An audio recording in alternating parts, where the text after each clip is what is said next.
I know this sounds weird to people when they hear this, but when I'm really in need, like if I need the answer, I need clarity, I stop eating. Americans are not winning their battle against obesity. People in more states are larger than ever. We're spending $150 billion a year treating obesity. Experts say this is an alarming trend. Obesity rates are up again. Why more Americans than ever need to take their health seriously. I'm gonna be honest with you, fasting is the cure for everything.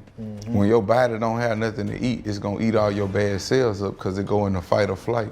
And when it eats your bad cells, your body release hydrogen. And you know, we breathe in oxygen. Fasting has been done for centuries all through Europe and has been well known to be a trigger to bring about healing processes in the body. Fasting is not starving yourself. Again, it is control and voluntary abstinence from food, which increases discipline. Over the last 5 years, I have been doing intermittent fasting. What happens is I work out very, very early in the morning, but then I don't eat. My first meal is at 2 p.m. More you eat, the body keeps saying, I'm still hungry. And you eat some more, and I'm still hungry. You eat some more, and I'm still hungry. And you begin to buy these larger dresses without realizing that your body is talking to you. It is telling us you are hungry. But we interpret hunger with eating a lot to quench it. No, hunger only says that you are starving for the food that is natural. And in proportion, you could eat 5 pounds of food, never receiving any nourishment. But if you eat 2 ounces of something natural, you will feel the energy immediately. Why? Because it will assimilate. Assimilation means it's going to go and digest with you, become one with you.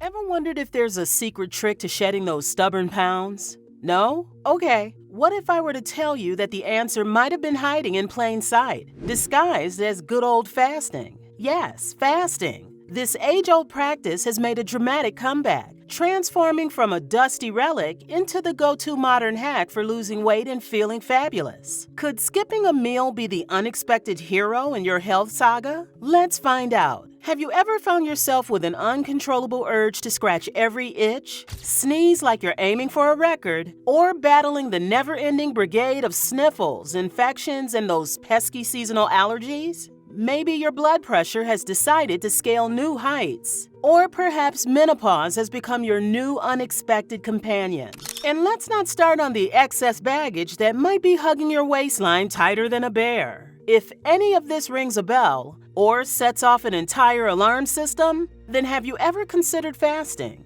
That age-old tradition embedded so deep in our DNA, it's practically part of our genetic makeup. When we fast, it's like sending an invite to our body's internal cleaning crew. The doors to autophagy swing open, our cell's very own detox system, and suddenly, we're rejuvenating, slowing down the relentless march of aging. Think of fasting as your personal fountain of youth, or perhaps the closest thing we have to a real-life anti-aging potion. The benefits of fasting, as we see while we sleep, with fasting, the body's doing its repair work. So you see a newborn baby that just sleep 3-4 days like that. At the time, the body can do building work. Construction is while you're sleeping. Everything else have to cease. So this is one of the main benefits. And then also, once you're grown, once you're built, you do want to fast once a week. You know, because you want to give the digestive system a rest so that the body can focus on eliminating. So fasting gets you to burn up toxins, it gets you to burn up waste, it gets you to burn up fat, it gets you to burn up on the unnecessary stuff that you have stored up in your system. So it's the best way to starve a disease. It's the best way to starve a cold. But what exactly is fasting? For those scratching their heads, Fasting, what it is and the effect that it has on the body. And research is coming out today that is revealing that fasting is doing far more than most people thought. Fasting basically, in the dictionary says, absence of food. Now, food is eaten to give nourishment to every cell in our body. So what happens when we don't fast? Now, as I showed you yesterday, when we went inside the cell, the fact is that we can go periods of time without eating because we've got these backups. We've got our glycogen stores already in our muscle cell. We've got our fat stores. So we can go periods without eating because there are stores in the background. Fasting is not just a health fad, but a time-honored practice. It's the art of saying no to food or yes to less food, whether for health reasons, spiritual beliefs, or ethical stands. It can be total abstinence or a light diet on the pause, done for a few hours or several days, regularly or just occasionally. Historically, it's been the go-to method for everyone from ancient healers to religious leaders, from hunters in the wild to modern-day protesters making a stand. Now, I know what you're thinking. Can skipping meals really help shed those extra pounds and make me healthier? Well, it's a straightforward, no-menu dilemmas, no calorie tracking, no culinary disasters, just a straightforward no to the dinner plate. And yes, it does bring results. Even Beyoncé did the unthinkable. She dropped 20 pounds by fasting and whipping up a zesty cocktail of syrup, lemon juice, water, and a kick of cayenne pepper, all for her role in Dreamgirls. Impressive, right? But let's be real. If Beyoncé told us to jump off a bridge, would we do it? Probably not. But we definitely think about it because it's Beyoncé. Beyonce, I heard you lost 20 pounds. I did. We all want to know, what did you do? Now, let's chat about the rest of us mere mortals who aren't prepping for the silver screen. We've got questions. 1. Is fasting the express lane to weight loss or just a highway to feeling hangry? Understanding of what the whole process is. So it's really all about fasting. So yes, fasting is important because every time we go to sleep, every time we close our eyes, every time we shut the digestive system down, the body automatically goes into repair. So the more waste, the more toxins that are in the body, then the body needs more time to sleep. The less waste in the body, the less toxins you have to process, less time you need to sleep.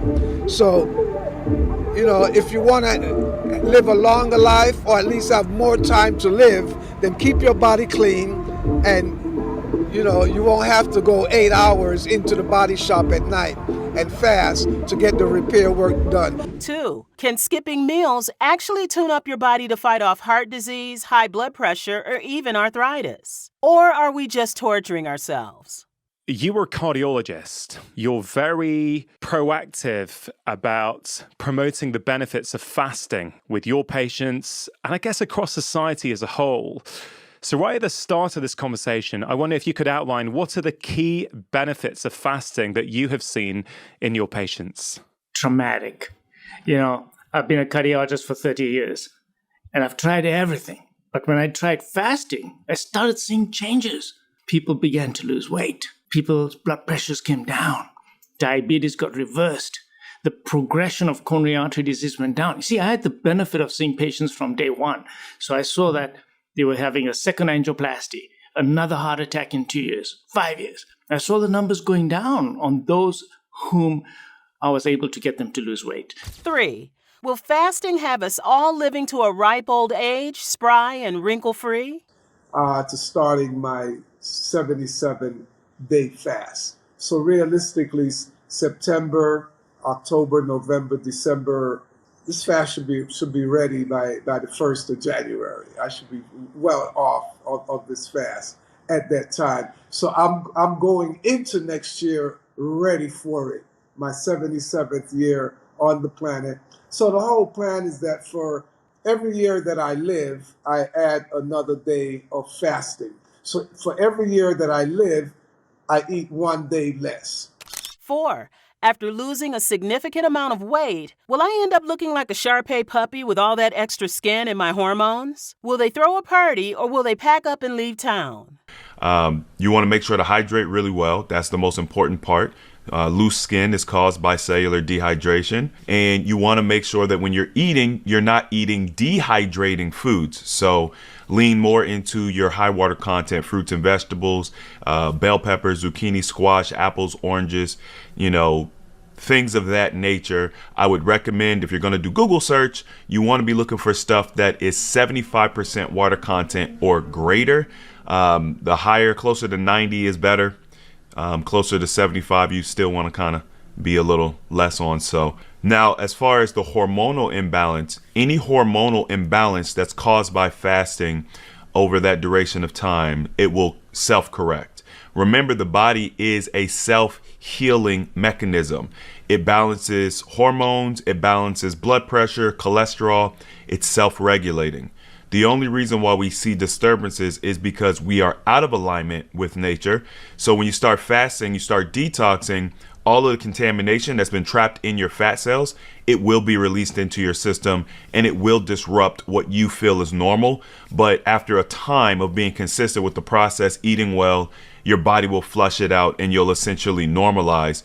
5, and the big one, is fasting really healthy? Or is it just a fad that's been around since the dawn of lettuce? Fasting is something that I not only live by, but it's something that I recommend to everybody, not only for mental and spiritual reasons, but also because of our physical healing as well, too. The American Heart Association has thrown some pretty fascinating facts our way. Regular fasting isn't just for the spiritually devoted anymore. It's a potential gold mine for your health. Did you know that folks who fast on the regular have a staggering 45% lower mortality rate compared to those who don't fast? Yup, skipping a meal could lead to skipping the Grim Reaper. Most of this eye-opening research focuses on people who fast for religious reasons. Think Ramadan, Lent, and the Daniel fast. So what's the big deal about fasting, you ask? Well, let me lay out the buffet of benefits for you. Your heart gets to chill a bit with a decreased resting rate. Less thump-thump, more hum-hum. Blood pressure drops. Imagine your blood vessels lounging in a hammock. The heart's pumping action gets smoother. It's like upgrading to a premium oil for your engine. Bad cholesterol levels? Down they go, making room for the good vibes. Insulin becomes less clingy, and its sensitivity improves. It's like insulin finally got that "it's not you, it's me" talk. Brief fasting periods can kick you into ketosis, flipping your fat-burning switch on high. Say goodbye to pesky inflammatory substances. Less inflammation, more celebration. Ketosis also means your body gets better at handling sugar and stress. It's like turning into a metabolic superhero. And the cherry on top? Fasting might slow down aging, keep diabetes, thyroid issues, hypertension, and heart disease at bay, and even jazz up your joint health and body image. So, who knew that taking a break from eating could actually be your ticket to health paradise? Are you tempted to try it out and maybe even dodge a few health bullets along the way? Let's fast track to a healthier you, shall we? Now, don't fret if you can't keep track of all the fasting fads out there. We've got you covered with a handy guide to the most popular types. Intermittent fasting. Are you the type that dreams of feasting now and then starving? Welcome to intermittent fasting. It's like playing red light, green light with your fridge. Stop, eat, stop. IF offers a buffet of options like Intermittent fasting is when you create a window of time where you're not actually eating. I may stop eating at 7 and then I may not eat again until 10 a.m. the next day, which will give me like a 15-hour window where I'm not eating. That gives the gut digestive rest, and when the gut is able to rest, the good thing about that is when we rest, we repair, we heal. So intermittent fasting can be very helpful for you. 16-8 method. Chow down all your calories in an 8-hour window. Lunch at noon and dinner by 8 p.m. sound good? Great, because then it's fasting time until breakfast. Or how about the overnight fast, the lazy fast? Eat from 7 a.m. to 7 p.m., then close the kitchen. Simple and sustainable. But will it drop those pounds like its 16-hour cousin? Why do you want to fast?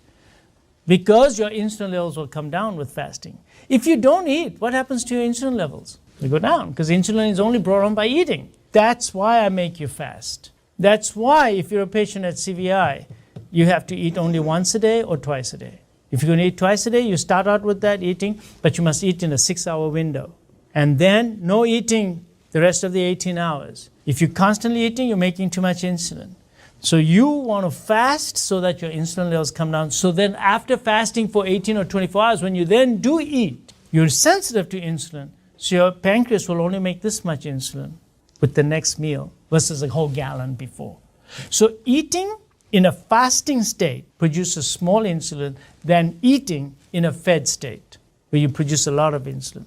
We are always eating in a fed state. Why are you eating if you just fed? Maybe less so, but hey, a little fasting's better than none. Then there's the circadian rhythm fasting. Sync eating with your body clock. Think brunch at 8 a.m. and last call by 8 p.m. It's like being in tune with nature, but with fewer birds chirping. Then we have the alternate day fasting. Today, feast. Tomorrow, famine. Or just a tiny 500-calorie snack. Sounds tough? It is, but your waistline might thank you later. Religious and spiritual fasting. Got a higher calling? This one goes deep. Blending body, mind, and spirit. Ever tried fasting like Gandhi or Moses? Maybe it's your turn to walk the path. When I fast, when I pray, I am not fasting and praying because that is the reason why the sick will be healed. That would be a lie. I cannot fast enough to raise anybody from a wheelchair. I cannot pray enough to shift any climate by myself. What we pray and fast and study to do is to grant us illumination. Watch this now. To be able to safely receive that which has come from him and to deliver it safely to the people.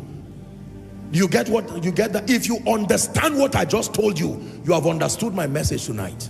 Fasting in religion and spirituality isn't just about skipping meals. It's a full-on spiritual cleanse. It's all about elevating the spiritual and deleting the negative associated with the physical. It's like spring cleaning for your soul with a vacuum that's always set to max. The Bible doesn't make it easy, though, with its menu of fasting options making it tough to pick just one. You've got everything from the regular fast, no food allowed, just spiritual nourishment, to the absolute fast. No food, no drink, not even a sneaky sip of water. And the partial fast, also known as the Daniel fast, where it's less about what you can't eat and more about avoiding the king's rich menu. OMAD, or 1 meal a day, is the ultimate minimalist approach to dining. It's like a culinary version of less is more. Imagine this. You feast once in a 24-hour period and then take a 23-hour break to let your taste buds anticipate the next big event. Whether you decide to have your daily epic meal at 5 p.m. sharp or live on the wild side and mix up your meal times, the rule is simple. Just 1 meal a day, every day. So, if you're into extreme meal planning or just really into testing your willpower, OMAD might just be your kind of challenge. And then there's water fasting, which is essentially hydrating like a champ while your stomach growls for something more substantial. Whether you're going all in for a 24-hour mini marathon, stretching it to 48 hours, or pushing the limits with a 5-day water fast, each type of fast has its quirks. Choose your adventure, buckle up, and remember it's all in the name of spiritual depth and maybe fitting into those jeans from high. Think you've tried everything? Buckle up for some exotic fasting escapades that can make your scale weep with joy. Modified fasting diets. Ever wish you could eat, but not really eat? Enter the world of modified fasting where calories exist, but in fun-sized servings. The kinder, gentler cousin of traditional fasting. These aren't your old-school fasts. Think of them as fasting with training wheels. In the quirky realm of modified fasts, you might find yourself on a dirty fasting kick or trying a partial fast, which sounds suspiciously like cheating, but with benefits. You could be chomping on watermelon all day, sipping spicy lemonade, lemon, cayenne, and a dash of maple syrup for the yum factor, or enjoying a creamy bulletproof coffee. No solid food? No problem. It's like being on a liquid diet, but with actual flavor. Who's ready to fast without giving up all the fun? So which type of fasting is going to be your new diet deity? Will you be the intermittent idol, the spiritual sage, or the weight loss wizard? Let's find out what works for you without making your taste buds file for divorce.